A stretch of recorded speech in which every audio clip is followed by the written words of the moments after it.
में 5 बजे के अंदर अंदर सारभूत वचनों को सुनना है। और जैन मार्ग एक सन्मार्ग कहलाता है, जिसके भीतर हर जगह पर अहिंसा की चर्चा होती है और उसकी अर्चा भी होती है। चर्चा अर्चा के साथ यह जैन धर्म आपके आत्मा के भीतर साधना के माध्यम से यदि संपन्न होता है तो इससे बढ़कर के 3 लोक में कोई पुरुषार्थ नहीं है। और ऐसा पुरुषार्थ करने के लिए मानव पर्याय में उत्पन्न जो मानव है आर्य खंड में उत्पन्न हुआ है, तो निश्चित रूप से हर व्यक्ति पुरुषार्थ करके आत्मा का कल्याण करने का वह अधिकारी होता है। इसलिए सारभूत प्रवचन को मंगलाचरण के साथ में आप सुनेंगे और जैन धर्म की पताका को सदा ऊंचाई पर रखेंगे। भगवंतों ने आपके हाथ में जैन धर्म के अहिंसा के झंडे को दे करके वो तो मोक्ष चले गए, उस झंडे को नीचे गिरने नहीं देना है, न झुकने देना है। चलिए हाथ जोड़िए, मंगलाचरण। ओम नमः सिद्धेभ्यः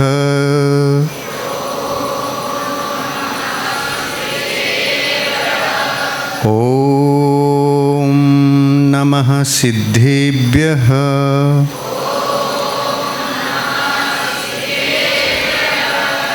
नमो अरिहन्ताणं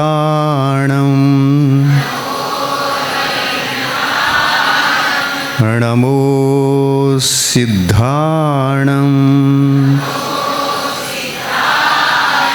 नमो आयर्याणं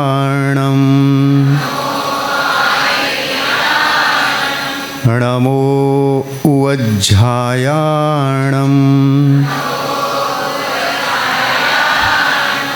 नमो लोये सव्वसाहूणं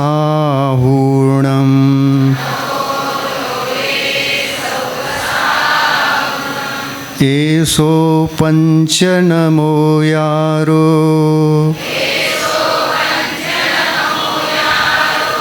सव्वपावपणासनो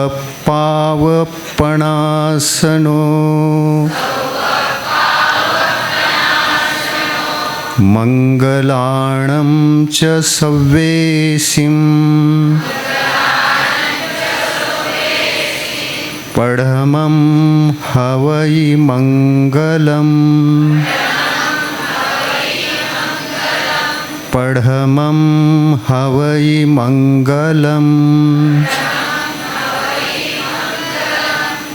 पंच परमेष्टि भगवान की, अहिंसा परमो धर्म की, संत शिरोमणि आचार्य गुरुवर श्री विद्यासागर जी महाराज की, आचार्य प्रवर श्री समय सागर जी महाराज की, निर्यापक श्रवण मुनि श्री नियम सागर जी महाराज की, समस्त मुनि संघ की नमस्ते।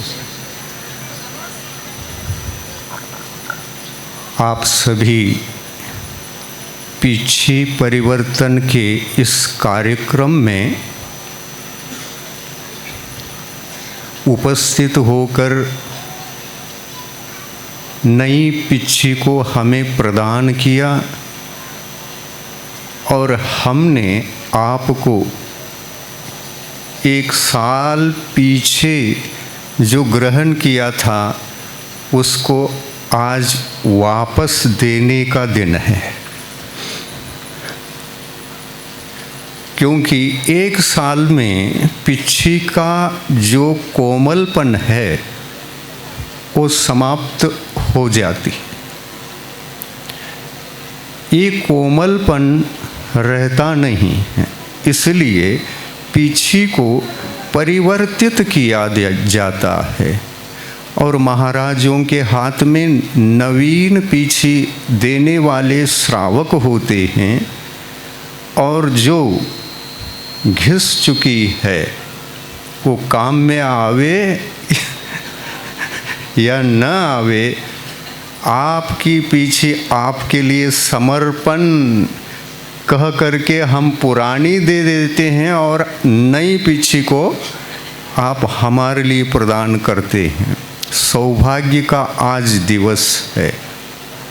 जिनके हाथ में भी पीछी आप दे देते हैं, आप सिद्ध भगवान बनने के सन्मार्ग को उसको प्रदान करते हैं। क्योंकि जैन धर्म अहिंसा धर्म है। इस कोमल पिच्छी के माध्यम से हम आशीर्वाद नहीं देते, हम जीवों की रक्षा करते हैं। और आप लोगों की रक्षा हम नहीं करते हैं ऐसा कुछ भी नहीं। आप लोगों की भी रक्षा करने की जिम्मेदारी साधु परमिष्टियों की होती है, आचार्य उपाध्याय परमिष्टियों की भी होती है। इतना ही नहीं, तीर्थ के मूल नायक तीर्थंकर भगवान जो अहिंसा धर्म को, रत्नत्रय धर्म को प्रवर्तित किया है, उनका भी कर्तव्य होता है। जिस भावना को भा करके इस तीर्थंकर पद को उपलब्ध किया, नियम से दिव्य ध्वनि को खिराना ही पड़ेगा, अन्यथा वह तीर्थंकर प्रकृति मूक अरहंत बनकर, मूक केवली बनकर, मौन केवली बनकर उपदेश दे बिना अगर मोक्ष चले गए तो तीर्थंकर प्रकृति का कोई भी मूल्यांकन नहीं बच पाता। इसलिए इतिहास में जो भी अनंतानंत तीर्थंकर आज तक हुए हैं, हो रहे हैं और भविष्य में होंगे, ये सारे के सारे नियम से उपदेश दे करके ही मोक्ष प्राप्त करते हैं। बाकी सामान्य लोगों को कोई नियम नहीं कि वो मोक्ष जाने से पहले दिगंबर दीक्षा लेकर नियम से उपदेश दें फिर मोक्ष जाएं, ऐसा नियम नहीं है। इसलिए आगम ग्रंथों में केवलियों के विविध प्रकार के भेद बने। उन भेदों में से एक मूक केवली मतलब केवल ज्ञानी अरहंत परमिष्टि का भी उल्लेख आता है। और ऐसे अरहंत परमिष्टि उपदेश किसी को देते ही नहीं, केवल उपदेश देते हैं, सन्मार्ग पर लगाते हैं और बार बार तत्व का चिंतन करके, आत्मचिंतन करके, आत्मिक साधना करके यदि मोक्ष जाते हैं तो वो स्वयं को स्वयं के लिए ही उपदेश देते रहते हैं, पर को उपदेश नहीं देते। ये सौभाग्य है कि आप लोगों को गुरु के मुखारविंद से कोई धर्म के वचन सुनने को मिले तो ये गुरु का पुण्य नहीं होता, ये श्रावकों का जबरदस्त पुण्य होता है।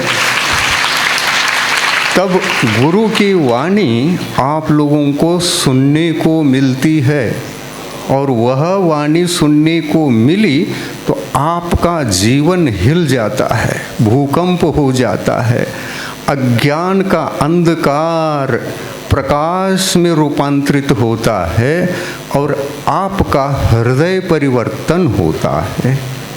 यहाँ जितने भी लोग आए हैं अपने हृदय को परिवर्तन करके अपने जीवन में उस कार्यक्रम को देख करके मंगलमय दिव्य समोह शरण के सानिध्य में आकर के यहाँ से कुछ न कुछ आज जिंदगी की शुरुआत करके चले जाना चाहिए, अन्यथा ये कार्यक्रम में आना व्यर्थ हो जाएगा।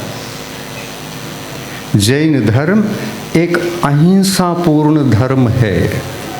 आप चलते हैं तो आप जैन हैं। चलते फिरते चींटियों को भी बचाना आपका कर्तव्य है।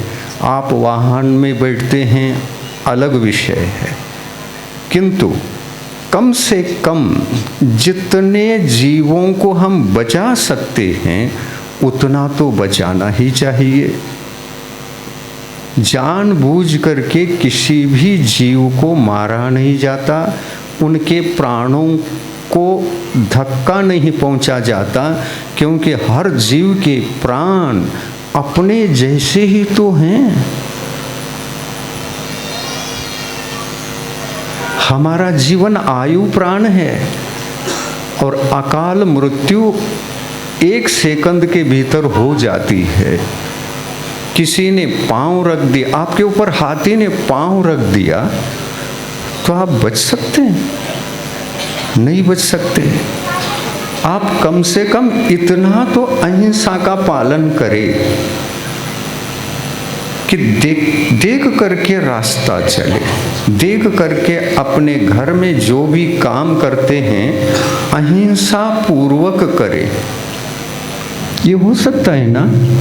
थोड़ी सी सावधानी बरतते हुए, सावधानी रखते हुए आप यदि जीवन में छोटे छोटे जीव भी मेरे बचे, ये करुणा बुद्धि से उनके प्राणों को बचाएंगे, तो क्या धर्म नहीं होगा? धर्म 2 प्रकार का है। एक संयम धर्म, जिसको कहते हैं अहिंसा का पालन करना, प्राणी संयम स्वरूप धर्म। प्राणियों की रक्षा करना, छोटे छोटे कीटाणुओं की भी रक्षा करना। आप लोग रात्रि भोजन नहीं करते, क्यों नहीं करते? क्योंकि अहिंसा की दृष्टि है, और वैज्ञानिक दृष्टि से देखो तो शरीर के लिए भी वो हानिकारक है। आप जीव दया के लिए ही, उस धर्म को बचाने के लिए ही जीव दया का, प्राणी संयम का पालन करते हैं। ये एक हो गया। दूसरे जीवों को बचाना एक बाह्य संयम है। दूसरे जीवों को बचाना बाह्य संयम है, तो अपने आप को बचाना ये इंद्रिय संयम है। ये 2 ही प्रकार का संयम अहिंसा का रूप होता है। अपना कल्याण, आत्मा का कल्याण, अंतरंग का कल्याण रत्नत्रय धर्म को अंगीकार किए बिना कभी नहीं हो सकता। केवल प्राणी संयम का पालन करे और इंद्रिय संयम, जो संयम 4 प्रकार की कषायों को जीतने के बाद और एक मिथ्यात्व को परास्त करने के बाद जो मिथ्यात्व स्वरूप भाव होते हैं उनका त्याग, और कषाय भावों का त्याग और अज्ञान भावों का त्याग, ये 3 है। इनको भाव कर्म भी कहा है और इनको अधर्म भी कहा है। मिथ्या तो अधर्म है, तो उसका नेगेटिव सम्यक दर्शन धर्म होता है। कषाय रूप भाव आत्मा के यदि अधर्म हैं, तो कषाय के अभाव में उत्पन्न होने वाला कषाय रहित जीव के वीतराग भावों को धर्म कहा है। कषाय छोड़ने पर आपके पास इंद्रिय विजय हो जाना ये स्वाभाविक रूप से घटित होता है, क्योंकि किसी के प्रति आशाएं नहीं है। सारी आशाओं का त्याग कर दिया, सारी कामनाओं का त्याग कर दिया, तो आपके पास कषाय नहीं रही। यही वीतराग धर्म है। कषाय का विजेता होना वीतराग धर्म है, और अज्ञान को त्यागना, जो सबसे बड़ा अज्ञान है, वह है मिथ्यात्व का पालन करना। धर्म का स्वरूप, आत्मा का स्वरूप पता न होने से जीव बाह्य जगत में करने वाले, धर्म का पालन करने वाले जो होते हैं, वो जो करते हैं हम करते हैं, वो जो करते हैं हम अनुकरणवादी बन करके हम सब कुछ धर्म के नाम से करते रहते हैं। इसी को कहा है मिथ्यात्व। मिथ्यात्व मतलब वह अज्ञान जो चरम सीमा पर है, आत्मा का ज्ञान नहीं, और हम जो कर रहे हैं उसका मीनिंग पता नहीं, क्यों कर रहे हैं, किस लिए कर रहे हैं। रूढ़िवश जो धर्म की क्रियाएं की जाती हैं, वो लोक मूढ़ता की कोटि में आने से मिथ्यात्व की कोटि में आकर अधर्म कहलाती हैं। उस ओर भी हमारा ध्यान जाना आवश्यक है और जाना ही चाहिए। यदि गया तो हम सावधान होते हैं, नहीं गया तो बना रहता है। गुरु के माध्यम से जैन धर्म का उपदेश मिलने पर, जैन धर्म का मतलब क्या है आप सोचिए। जैन का मतलब एक अहिंसा का साधक, जो अपने आत्म कल्याण के लिए मिथ्यात्व, अज्ञान और कषाय को त्यागने में, उन पर विजय प्राप्त करने में प्रयत्नशील है, और इसलिए वह आत्म साधक कहलाता है। और जो जीव प्राणी की रक्षा में ही लगा हुआ है, अपनी रक्षा नहीं कर रहा है, कषाय छोड़ करके रत्नत्रय स्वरूप धर्म की आराधना नहीं कर रहा है, और मिथ्यात्व रूप अज्ञान को दूर नहीं कर रहा है, तो वह जीव अज्ञानी समझा जाता है। यह अज्ञान तीन प्रकार का होता है। एक, मिथ्यात्व के उदय में अंध श्रद्धालु बन करके धर्म के आचरण को करना, एक प्रकार का ये अज्ञान हुआ जो चरम सीमा पर होता है, ये कहते हैं। और एक, उस मिथ्यात्व को त्याग करके आत्म साधना के पथ में जाने की इच्छा रखते हुए भी हमको कषाय क्या है इसका स्वरूप पता न होने से हमारी जीवन यात्रा में कषाय होती रहते हैं। कभी क्रोध आता है, कोई मान आता है, कभी माया आती है, कभी लोभ होता है। यह भी आत्मा का सन्मार्ग नहीं है, वह भी संसार मार्ग होता है, संसार में चक्कर लगाने के लिए कारण बनता है। ये भी वैभाविक परिणति रूप रास्ता है, तो अधर्म की कोटि में ही आएगा। कषाय को जीतकर हम चारित्रवान बनते हैं, तो मिथ्यात्व को जीतकर हम सम्यक दृष्टि बनते हैं। मिथ्यात्व को जीतने से कुछ आत्मा का कल्याण प्रारंभ होता है। वो स्टार्टिंग गेट है, मोक्ष महल की प्रथम सीढ़ी। या बिन ज्ञान चरित्रा, सम्यक दर्शन को प्राप्त किए बिना और मिथ्यात्व को त्याग किए बिना ज्ञान सम्यक ज्ञान के रूप में कन्वर्ट नहीं होता, और सम्यक ज्ञान का लाभ हमारे जीवन में नहीं हो पाता। सच्चा ज्ञान सम्यक्त्व के साथ में ही उदित होता है। वहाँ एक मिथ्यात्व जनित चरम सीमा का अज्ञान त्याग कर देने से, चरम सीमा का अज्ञान लोक रूढ़ी, इसका त्याग कर देने से सम्यक दर्शन का लाभ होता है। और अरहंत भगवंतों के माध्यम से जो कहा हुआ सम्यक्त्व का लक्षण है, अपने आत्मा के भीतर घटित होता है। जब घटित होता है तो बहुत बड़ा आनंद आता है। क्यों आनंद आता है? आत्मा ने अपने स्वरूप को कुछ अंशों में समझ लिया।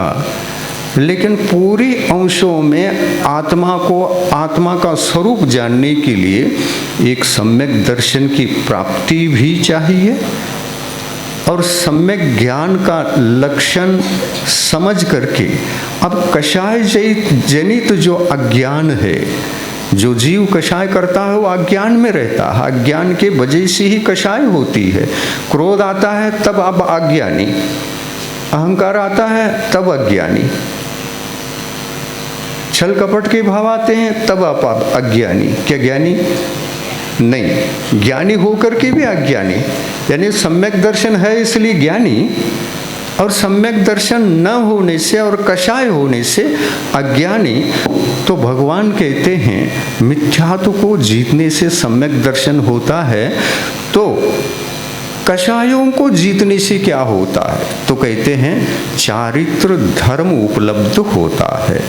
जो चारित्र धर्म आप लोगों के जीवन में यदि श्रावक हैं तो अनुव्रत रूप आता है। प्रतिमा लेने के पश्चात एक देश कषाय कम हो जाती है, और जितने अंशों में हमने कषायों को त्याग किया है उतने अंशों में चारित्र संबंधी एक देश धर्म हमारे भीतर प्रकट होता है। यदि अपन ने सब कषायों को त्याग दिया, दिगंबर दीक्षा ले ली, तो ऐसे दिगंबर दीक्षा कषाय मुक्त कहलाती है। और ये कषाय सर्वथा जिसमें नहीं है तो वह व्यक्तित्व तो केवल इस दुनिया में 3 परमेष्टि है। गुरु की अपेक्षा से देखें, गुरु 3 हैं, आचार्य परमेष्टि, उपाध्याय परमेष्टि और साधु परमेष्टि। इनको पर वस्तुओं से मोह न होने से त्याग चुके होते हैं, और कषायों के त्याग के लिए ही वस्तुओं का त्याग करते हैं। और जब वस्तुओं का त्याग होता है तो कषाय मुक्त कहलाते हैं। वस्तु संबंधी कषाय तो चली गई, लेकिन इतना सब कुछ करने के बाद भी वे परिपूर्ण रूप से कषाय विजेता नहीं होते। कषाय कम होती हैं, छूटती नहीं। संज्वलन कषाय के उदय में जीव उस संज्वलन कषाय की अनुभूति करता है, लेकिन वह उदय 10 प्रकार के बाह्य परिग्रह के प्रति आकर्षित नहीं कर सकता, वो बचाता है। इसलिए उस कषाय को देशघाती कहा है। देशघाती का मतलब अपने देश का घातक नहीं, अपने आत्मा के गुणों को एक देश घात करता है। अगर यदि इन कषायों को परिपूर्ण रूप से जीत लें, परिपूर्ण रूप से त्याग दें, तो जीव तो कषाय विजेता के बाद और मिथ्यात्व विजेता के बाद और अज्ञान, ज्ञानावरणी कर्म के उदय से जो अज्ञान होता है उसका विजेता होने के पश्चात अरहंत भगवान बनता है। तब उस आत्मा को गुरु स्थान नहीं रहता, भगवान का स्थान प्राप्त करके अरहंत परमेष्टि कहलाता है। इसके पश्चात भी जीव सिद्ध परमात्मा नहीं बनता। कब बनता है, कैसे बनता है, तो उसकी प्रक्रिया अरहंत भगवान के लिए भी जारी रहती है। वो भी चारित्र के साधक हैं, वो भी सम्यक दर्शन के साधक हैं, वो भी सम्यक ज्ञान के साधक हैं। अरहंत भगवान के पास केवल ज्ञान है, अज्ञान नहीं, कषाय नहीं और मिथ्यात्व भी नहीं। मिथ्यात्व का क्षय होने से क्षायिक सम्यक दृष्टि है, और अज्ञान का, कषाय का नाश होने से, कषाय का नाश होने से वे वीतरागी हैं, और ज्ञानावरणी कर्म का क्षय करने से वे केवल ज्ञानी हैं। देखिए, धर्म अपने पास 3 ही प्रकार का होता है। मिथ्यात्व का विजेता होने से सम्यक तो धर्म, कषाय का विजेता होने से वीतराग धर्म, और ज्ञानावरणी कर्म का विजेता होने से केवल ज्ञान।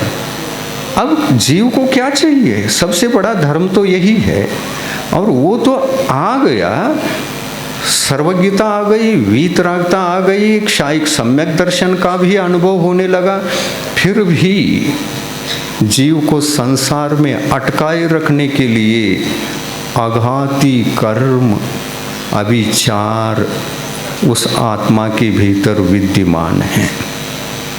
आपको लगता है भगवान समूह शरण में विराजमान है, उपदेश भी देते हैं, वे कर्म मुक्त हैं। कर्म मुक्त नहीं, 50% कर्म से मुक्त हैं और 50% कर्म सहित हैं। 4 घाती कर्म, 4 आघाती कर्म, ये दोनों कितने हो गए? 8। इसमें से 4 को नाश करते हैं और 4 बच जाते हैं। उन्हीं के नाश के लिए वो यथा क्या चारित्र को पूर्ण करने में लगे रहते हैं। अरहंत भगवान को देखिए, अरहंत भगवान भी शीलवान नहीं होते। पूछो उनसे, उन्हीं से पूछो, मैं मेरे से नहीं। हे भगवान, आप भी शीलवान नहीं होते? कहते हाँ, हम भी शीलवान नहीं हैं। क्यों भगवान? आप तो वीतराग हैं, केवल ज्ञानी हैं, क्षायिक सम्यक दृष्टि हैं, कोई ये 3 प्रकार के दोष न होते हुए भी अपने आप को आप कुशील क्यों कहते हैं? तो भगवान कहते हैं, कुशील के उत्पत्ति के लिए मेरे पास अभी कारण विद्यमान है। तो कौन सा कारण? तो देखिए, आप ये सबको पता है, योग कितने होते हैं? 3, मनोयोग, वचन योग, काय योग। ये अरहंत भगवान के पास भी है। ये योग जब तक है और योग का निरोध जब तक नहीं होता, योग जब तक ये तीनों नष्ट नहीं होते, तब तक वे सिद्ध भगवान नहीं कहला सकते। तो कहते हैं अरहंत भगवान, मेरे पास जो मनोयोग, वचन योग, काय योग है, ये चारित्र धर्म का घात कर रहा है। मैं क्षायिक सम्यक दृष्टि हूँ, वो कषाय की अपेक्षा से हूँ, लेकिन योग की दृष्टि से देखो तो योग और कषाय ये दोनों मिल करके मेरे चारित्र धर्म के घातक अभी कर्म है, इसलिए उनका विनाश, उसका विनाश हो रहा है क्षायिक सम्यक्तों का। अरहंत भगवान जानते हैं और इसलिए वो कहते हैं मैं भी असली भगवान अभी नहीं हूँ। क्यों? कुशील होते हुए भगवान कैसे? आप असली भगवान को देखना चाहते हैं तो अरहंत भगवान कहते हैं शुद्धालय में जाओ, देखो उनको। मनोयोग, वचन योग, काय योग, इन तीनों योगों का अस्तित्व जब तक रहता है तब तक वे अरहंत परमेष्टि पूर्ण भगवत परमेष्टि नहीं है। संपूर्ण भगवान तो सिद्ध भगवान है और अरहंत भगवान तो 50% है। घाती कर्म 4 हैं, वो तो नष्ट हो चुके हैं। आघाती कर्म 4 हैं, सो अभी नष्ट नहीं हुए हैं। तो आघाती कर्म के उदय से जो योग प्रवृत्ति आदि हैं और कर्मों की सत्ता अभी है, तत्संबंधी कुशील भाव विद्यमान होने से अरहंत भगवान कहते हैं मैं अभी कर्मों के, सारे कर्मों के विजेता नहीं हूँ, और जिस दिन विजेता बनूंगा मेरा चारित्र धर्म परिपूर्ण अवस्था को प्राप्त करेगा। यथा क्या चारित्र का पालन 14वें गुण स्थान तक होता है। आत्मा के गुणों के स्थान को गुण स्थान कहते हैं। आत्मा के पास कितने गुण हैं आपको पता नहीं? पता। आत्मा को ही पता नहीं है तो किसको पता रहेगा? आपके पास भी शुद्ध भगवान के समान अनंत गुण तो हैं, लेकिन उन गुणों का आच्छादन करने वाले ऊपर राख पड़ी हुई है, भीतर अनंत गुणों की अग्नि विद्यमान है। इन्हीं अनंत गुणों को परिपूर्ण रूप से प्राप्त करने का नाम सिद्ध भगवान है, और संसार से उसी सिद्ध अवस्था को प्राप्त करने का मार्ग है जैन धर्म मार्ग है, सन्मार्ग है। इसी को जैन धर्म कहा जाता है। बंधुओं, सबसे प्रथम कर्तव्य अपने जीवन में क्या है? आप सब सामान्य लोग हैं, आप लोगों के लिए प्रथम कर्तव्य को मैं बता रहा हूँ, उतना तो कर लो। आप मंदिर जाते हैं, पूजन करते हैं, 10 लक्षण भी मनाते होंगे, जितना हो सके 3-4 उपवास भी करते होंगे, गुरुओं की भक्ति, गुरुओं के लिए चतुर्विध दान इत्यादि भी करते होंगे। लेकिन ये सब कुछ करते हुए क्या आप कषाय विजेता बनकर, मिथ्यात्व विजेता बनकर, घाती कर्मों के विजेता बनकर, अघाती कर्मों के विजेता बनकर सिद्ध भगवान मुझे बनना है, इस लक्ष्य पूर्वक, इस उद्देश्य पूर्वक क्या आप धर्म का पालन कर रहे हैं? अगर ना तो मोक्ष ना, अगर हाँ तो मोक्ष भी हाँ।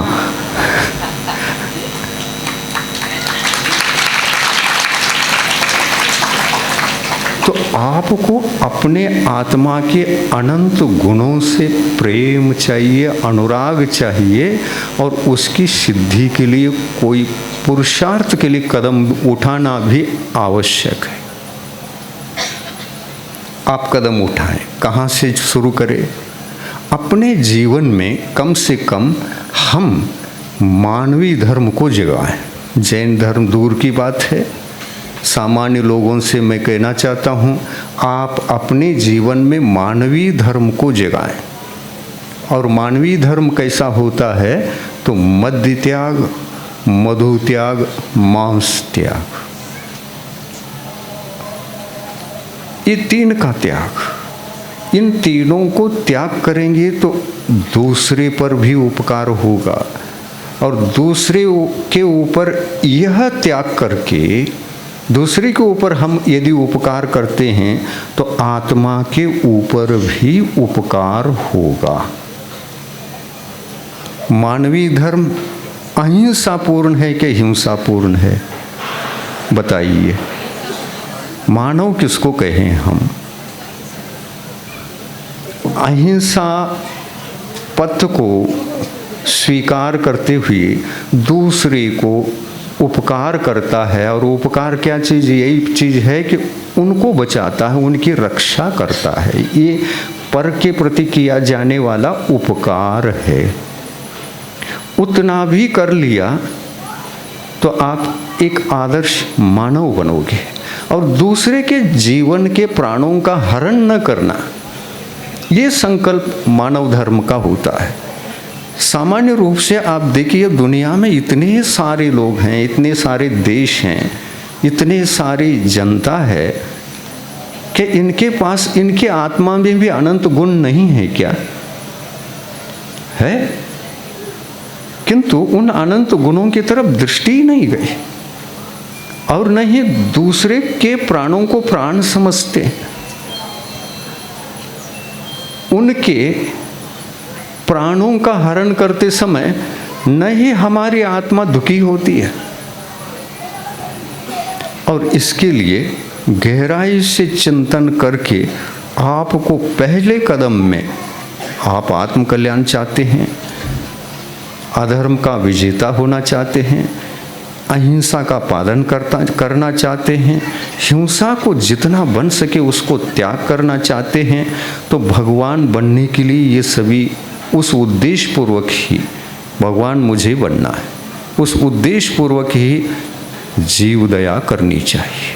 और पहली जीव दया ये है कि आप फास्ट फूड न खाएं, वो मिश्रित मांसाहार है और ये आपको अच्छा लगता है तो देखिए, संगी पंचेंद्रीय जीवों की हत्या से उत्पन्न मांस, उसको यदि खाते हैं तो हमारी मांग हो गई, हम खाते हैं, आप भेजिए। और कत्ल खाने में इसी वजह से लाखों पशु नित्य कटते हैं। और बनता क्या है उससे? क्यों हत्या की जा रही है? आप लोगों के निमित्त से।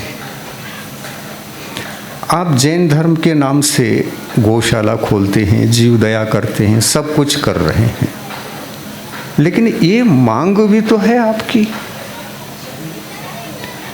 आप बना के भेजते रहो, हम खाएंगे और गौशाला भी खोल करके प्राणियों की रक्षा करेंगे। क्या आप वस्तुतः रक्षक हैं? नहीं है ना? तो क्या करना होगा आप सोचो। गौशाला के लिए खूब दान दे दिया, यदि दुकान में से एक भी चीज, बिस्किट कहें, चॉकलेट कहें, कोई एक भी चीज ऐसा नहीं है जो एनिमल सोर्स वाला ना हो, इतना मिक्सिंग हो रहा है,